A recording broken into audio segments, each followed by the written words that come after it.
మన భారతదేశంలో అత్యంత ప్రమాదకరమైన పాముల గురించి ఈ వీడియోలో తెలుసుకుందాం. బ్రసెల్స్ వైపర్, అదే రక్తపింజరి. దీని విషయం ఎంత ప్రమాదకరమైందంటే ఇది కాటేసిన కొంతసేపటికే ఎర్ర రక్త కణాలను మరియు కణజాలను నాశనం చేస్తుంది. అలాగే ఇంటర్నల్ బ్లీడింగ్ అయి మన ఆర్గన్స్ ని డ్యామేజ్ చేస్తుంది. కామన్ క్రేచ్, అదే కట్లపాము.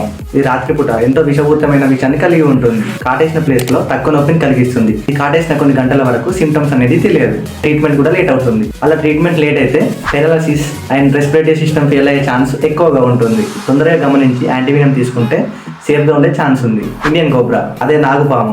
ఇది మన భారతదేశంలో ప్రసిద్ధమైన పాము. ఇది కాటేస్తే రెస్పిరేటరీ సిస్టమ్ అండ్ పక్షవాతం వచ్చే ఛాన్స్ ఎక్కువగా ఉంటుంది. సాధారణంగా మన చుట్టుపక్కల ఎక్కువ తిరిగే పాము ఇది. మన ఇండియాలో నాగుపాముని దేవత లెక్క పూజిస్తారు. అలాగే ఇది చాలా విషపూరితమైనది. సాస్కేల్డ్ వైపర్ స్నేక్, అదే పింజరా.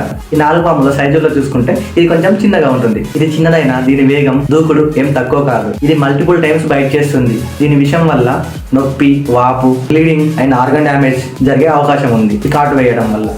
సో ఈ పాములకు ఎంత దూరంగా ఉంటే అంత మంచిది. ఈ పాములు ఎక్కడ కనిపించినా కొంచెం దూరంగా ఉండడానికి ట్రై చేయండి.